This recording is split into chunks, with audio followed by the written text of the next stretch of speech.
اعوذ باللہ من الشیطان الرجیم بسم اللہ الرحمن الرحیم الحمد للہ الذی لا یبلغ مدحتہ القائلون ولا یحصی نعماءہ العادون ولا یعدی حقہ المجتہدون الذي ليس لصفته حد محدود ولا نعت موجود ولا وقت معدود ولا أجل ممدود فطر الخلائق بقدرته ونشر الرياح برحمته الصلاة والسلام على الرسول المسدد المصطفى الأمجد المحمود الأحمد سیدنا و مولانا و مولا الکونین جد الحسن والحسین وعانی ابا القاسم محمد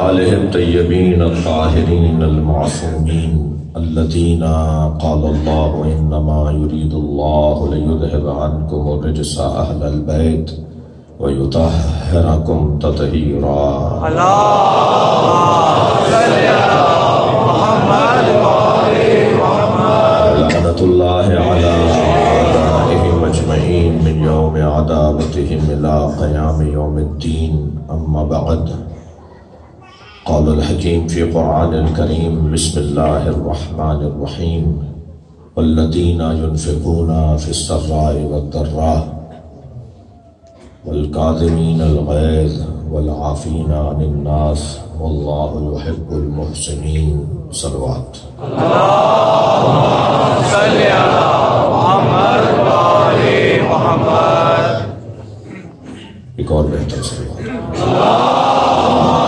صل على محمد وآل محمد زحمت نہ سمجھیں تو تھوڑی سی جگہ اندر اور بنا لیجئے کچھ حفاظت کرانا چاہتے ہیں ایک صلوات پڑھتے ہوئے کچھ آگے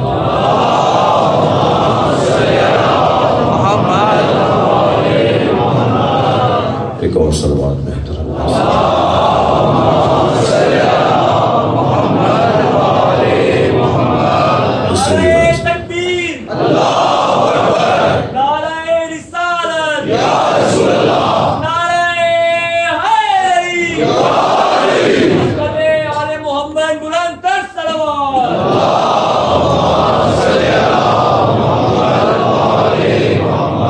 سورہ مبارک آل عمران آیت نمبر 134 اللہ خاندان مصطفیٰ کی تعریف کر رہا ہے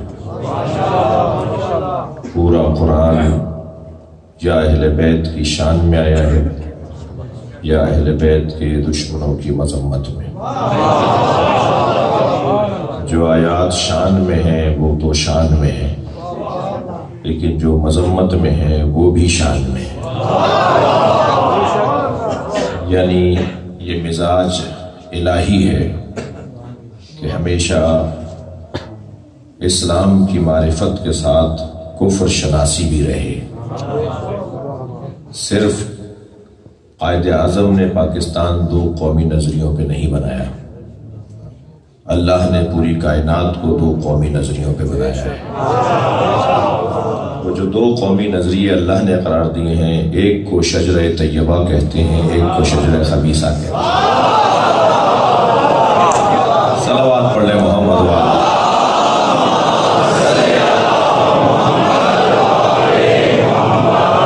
وہ جو دو قومی نظریے اللہ نے قرار دیے ایک کو آیات محکمات کہتے ہیں اور ایک کو آیات متشابہات کہتے ہیں وہ جو دو قومی نظریے اللہ نے قرار دیے ہیں انہیں علامہ اقبال یوں بیان کرتے ہیں کہ حقیقت ابدی ہے مقام شبیری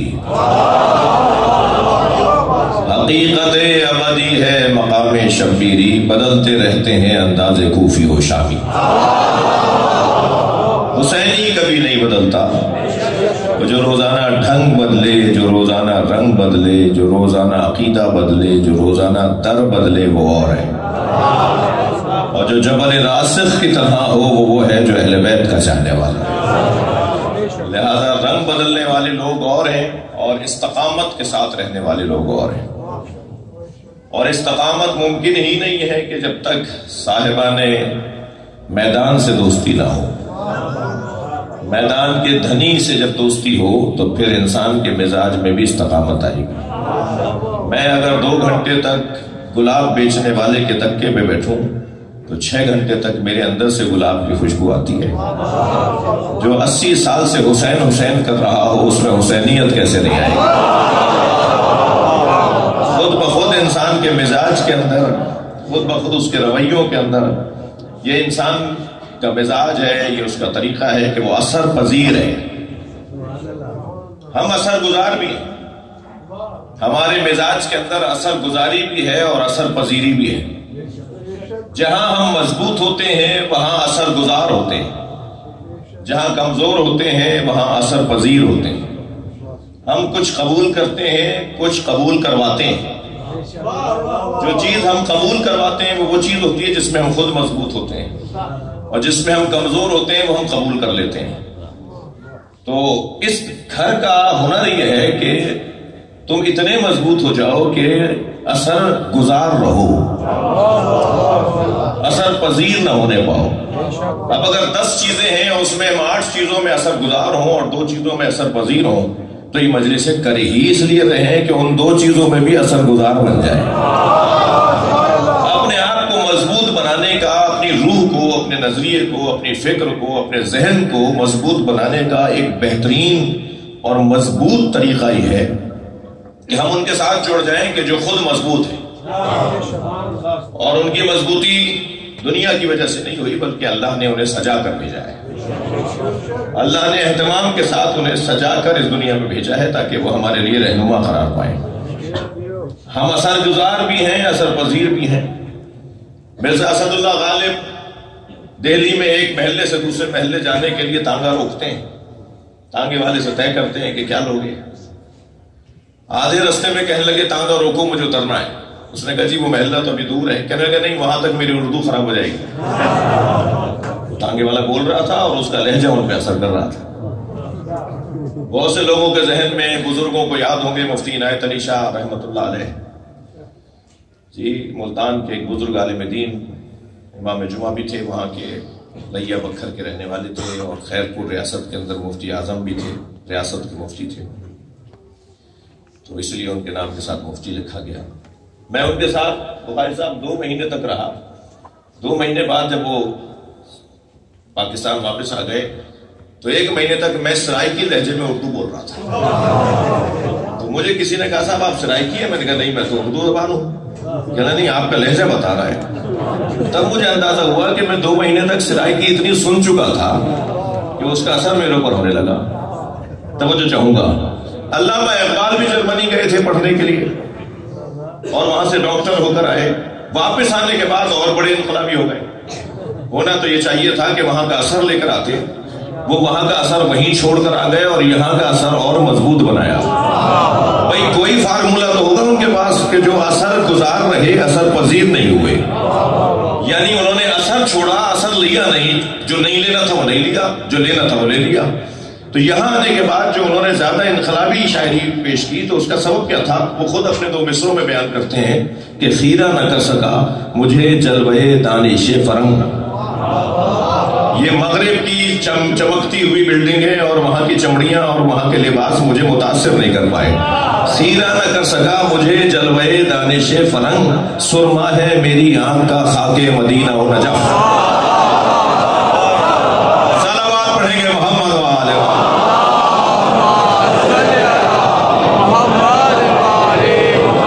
ایک اور بلند صلوات.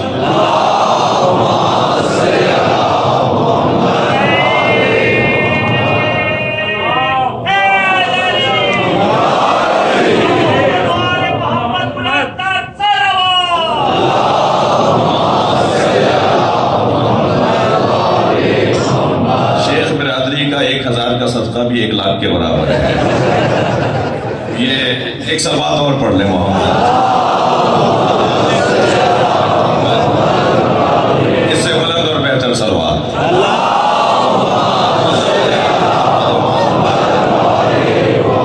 بھائی میرا مضمون آپ کے ہاتھ میں آ گیا کہ ہم اس دروازے پر اس لیے بار بار آتے ہیں، اس گھر میں اس لیے بار بار آتے ہیں یعنی اس فرش پر اس لیے بار بار آتے ہیں تاکہ اس کا اثر لے سکیں. اس کی بڑی برکتیں ہیں. میں ان بچوں جوانوں کے لیے کوئی بات شاید نہیں کر سکوں کہ ہم جب یہاں آتے ہیں اور آ کر جاتے ہیں شاید ہمیں بہت سی چیزوں کی قدر نہ ہو. نعمت جب مفت میں مل جائے، نعمت جب بڑوں سے مل جائے، وراثت میں مل جائے، تو کیا پتا کہ یہ کیسے حاصل ہوئی ہے. اور جن کے پاس یہ نہیں ہے وہ جانتے ہیں کہ وہ جانیں گے کہ کیا نہیں تھا. ہمیں اس کی قدر کرنے کی ضرورت ہے. یہ جگہ کوئی معمولی جگہ تو ہے نہیں. میں مثال دے رہا ہوں کہ یہ جگہ جہاں علم عام کرنے کی جگہ ہے وہاں انسان بنانے کی جگہ ہے. یہاں بیٹھنے والا جو انسانی کمزوریاں ہیں انہیں نہ چاہتے ہوئے بھی دور کر رہا ہوتا ہے. مثال کے طور پر ہم سب یہاں جوتیاں اتار کر آئے یا نہیں؟ سب ہم جوتیاں اتار کے امام بارگاہ میں آئے نا. مولا علی نے جوتیوں کا نام دنیا رکھا ہے. ہم اپنی دنیا باہر چھوڑ کر آئے. باہر کوئی کسی مہنگی گاڑی سے اتر کر آیا ہوگا، کسی بڑی مہنگی کوٹھی سے نکل کر آیا ہوگا، مگر جیسے ہی فرش اعضا پہ اس نے قدم رکھا یہ سب فقیر حسین ہے. یہ اپنی ذات کی نفی سے زیادہ اور کیا کمزوری ہے جسے دور کرنا ہے. صلوات پڑھ لے ذرا محمد و آل محمد.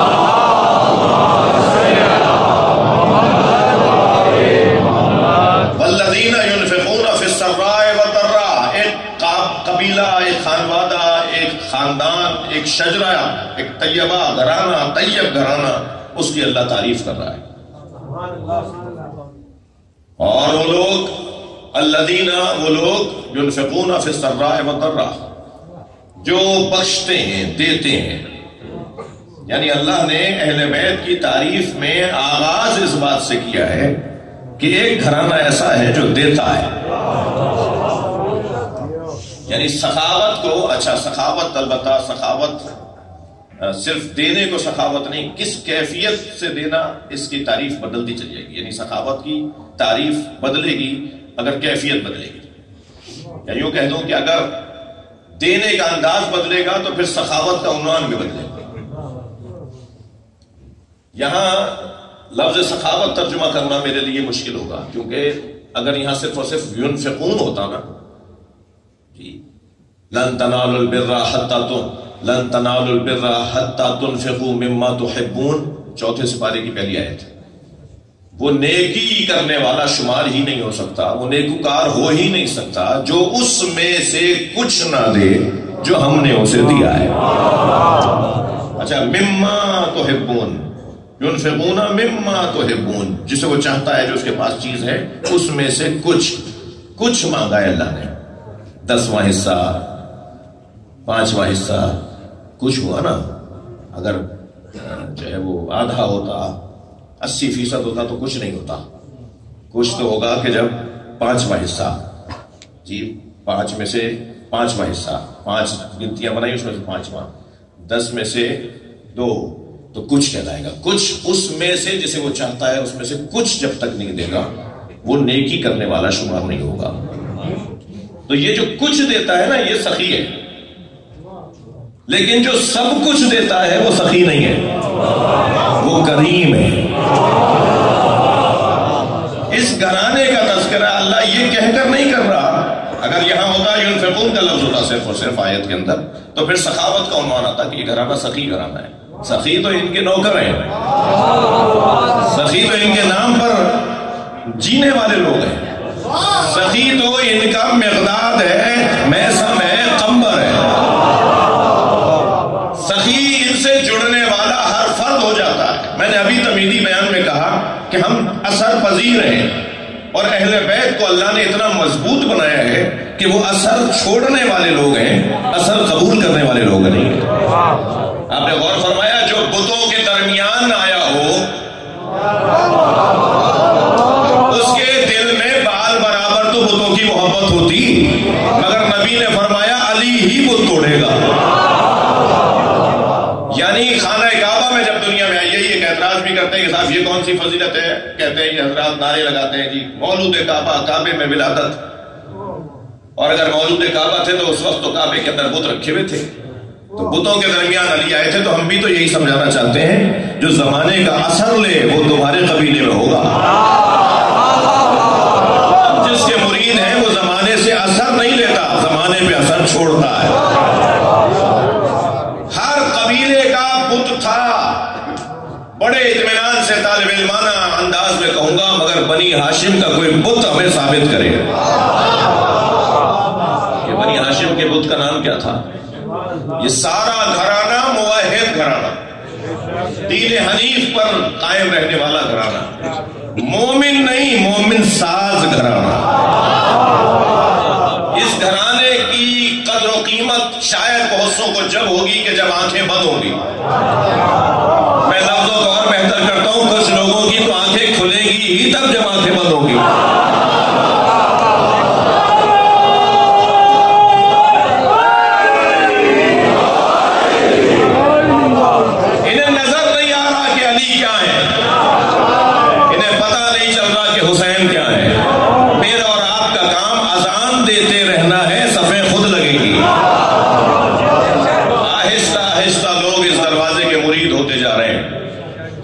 ہمیں تھوڑی اور محنت اور اہتمام بڑھانے کی ضرورت ہے۔ الحمدللہ مقدمہ آپ کا مضبوط ہو رہا ہے۔ ہماری ہی یادداشت میں ابھی 20 سال پہلے حسین مولا پہ رونا بدعت تھا، اب حسین پہ رونا ثواب اور سنت ہے۔ آپ نہیں بدلے ہیں، کوئی اور بدل رہا ہے۔ تھوڑا سا اور قصہ آگے بڑھنے دیجئے، مجھے تو اس ملنگ سے بڑا پیار ہے جو چٹیا بندہ کنٹھے گلابے ڈال کر بازاروں میں آواز لگاتا ہے، آج نہیں کل سب علی علی کہیں گے۔ مجھے اس لیے پیار ہے کہ میں مولوی جہاں نہیں پہنچ پاتا، وہ وہاں پہنچ کر علی کا نام پہنچاتا ہے۔ کم سے کم ذہنوں میں یہ نام تو ڈال کر آتا ہے کہ علی بھی کوئی ہے۔ صلوات پڑھیں محمد والے۔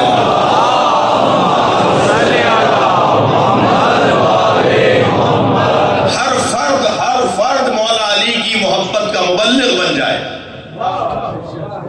صرف ممبر کا کام نہ ہو، صرف اس حلیے والوں کا کام نہ ہو، بلکہ یہ چھوٹا سا بچہ بھی، وہ بزرگ بھی، وہ ڈاکٹر بھی، وہ انجینئر بھی، وہ سیاستدان بھی، اگر ہر شخص، وہ سنی بھی، وہ شیعہ بھی، اگر ہر شخص محبت علی کا مبلغ بن جائے تو اس سے بڑی عبادت کوئی نہیں۔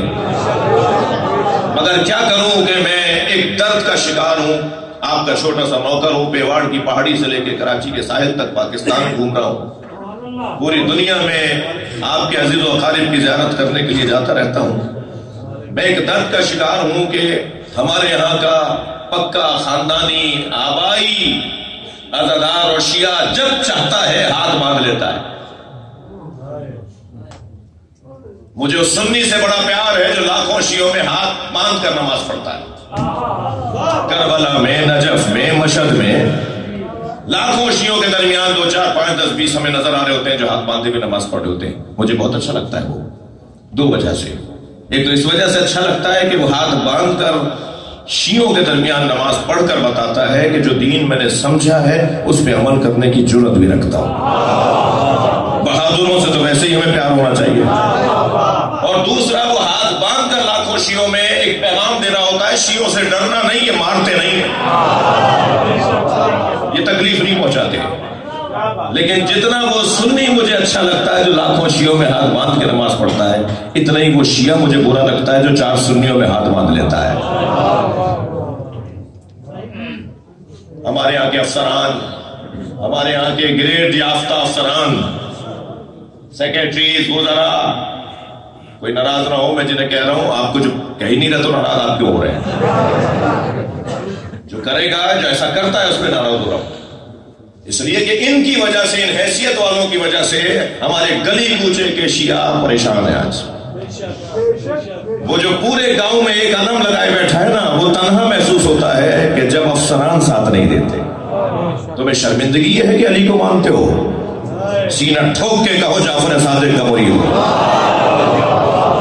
جب تک یہ خوف نہیں نکلے گا ہمارے افسروں کے ذہن، صلوات پڑھ لیں ذرا محمد والے، مسئلہ حل ہونے والا نہیں ہے۔ جلوس لے کے چلے غریب، حلقے میں ماتم کرے غریب، علم سجائے غریب، جی تابوت کو کاندھا دے غریب، اور امیر معتبر ہے۔ بھائی کم سے کم اتنی ہی خدمت کر دو۔ آپ کے توسط سے میں کسی کو کہہ رہا ہوں بھائی، جی جی جی جی، میں یہاں بھی کچھ چہرے اترتے ہوئے دیکھ رہا ہوں، تو ناراض نہیں ہو، میری ذمہ داری ہے کہ میں جو کہہ رہا ہوں وہ کہہ رہا ہوں جی۔ وہ جو غریب آدمی ہے، وہ جو بیچارہ کسی گاؤں سے آیا ہے، وہ جو کسی چھوٹے گھر سے آیا ہے، جس کی ٹین کی چھت ہے اور چھت ٹپکتی ہے، وہ مکتب کو اور مسلک کو لے کے چل رہا ہے۔ آج ایک مظلوم امام کی شہادت کی تاریخ ہے، مجھے اور آپ کو عہد کرنا ہوگا کہ تھوڑی سی ہمت بڑھا دیں، تھوڑا سا ایک قدم اور آگے آ جائیں، اور تھوڑی سی ہمت بڑھا دیں گے تو معاملات اور بہتر ہوتے چلے جائیں گے۔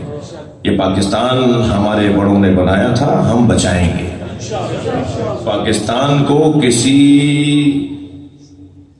مشہور سپر پاور ملک کی کالونی نہیں بننے دیں گے، اور یہ اسی صورت میں ممکن ہے کہ جب ہماری توجہ ہو، توجہ یہ کرنا ہو۔ اگر 2 دن پہلے آپ کی ایٹمی صلاحیتوں کا وزٹ کسی ملک کے افسران کو کروا دیا گیا ہو تو کیا اشارہ ہے؟ کیا اشارہ ہے؟ جہاں پرندہ پر نہیں مار سکتا تھا، باہر کے ممالک کے لوگوں نے 2 دن پہلے وزٹ کر لیا ہے۔ پاکستان کو لا الہ الا اللہ محمد الرسول اللہ اور علی ولی اللہ پڑھنے والوں نے بنایا ہے۔ یہ بہت روشن پیغام ہونا چاہیے کہ ہم کسی طور بھی پاکستان کو کسی کی کالونی نہیں بننے دیں گے۔ اس دعا کی قبولیت کے لیے باب الحوائج کے دروازے پر بلندتر صلوات پڑھیں۔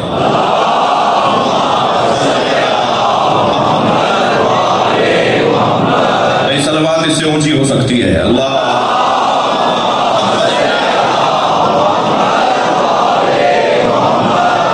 دوبارہ میں امام بارگاہ میں آ جائیے ایک صلوات پڑھ کر۔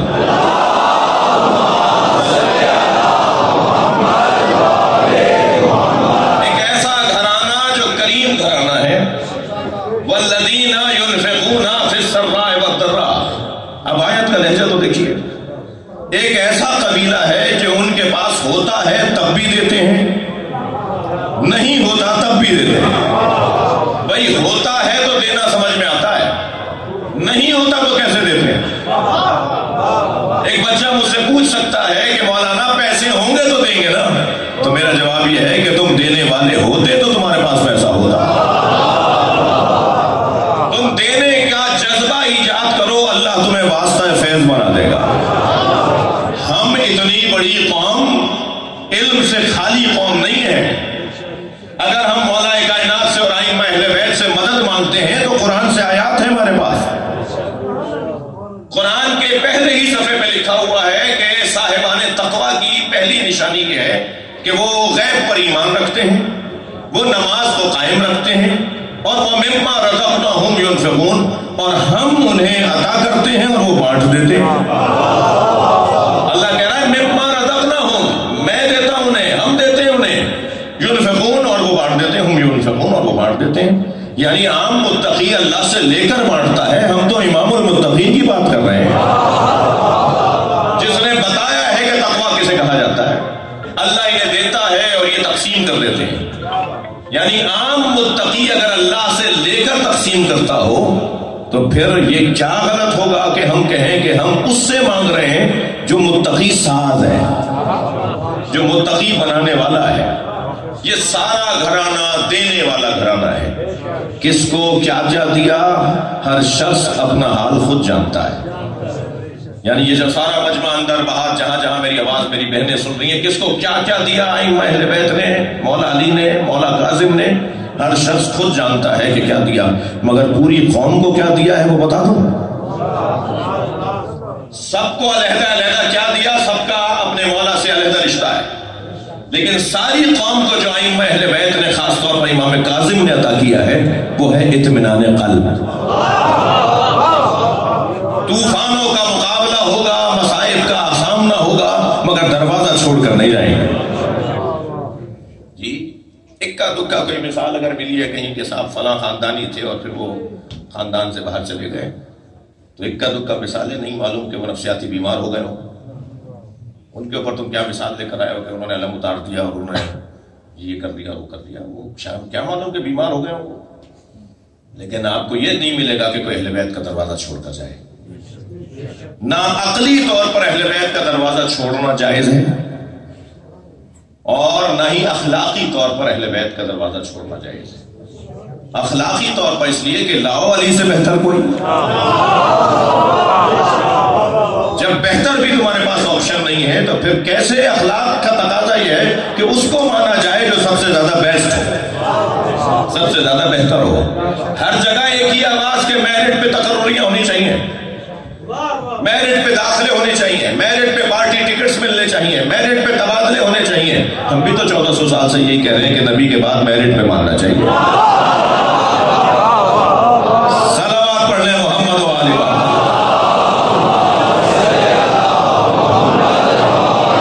اب وہ جو قابلیت اور اہلیت ہے وہ قرآن کی اس آیت میں بیان ہو رہی ہے۔ والذین ينفقون فی السراء والضراء، ایک قبیلہ ایسا بھی ہے کہ جو صرف اور صرف دینے کے لیے پیدا ہوا ہے، دینے کے لیے صرف پیدا ہوا ہے۔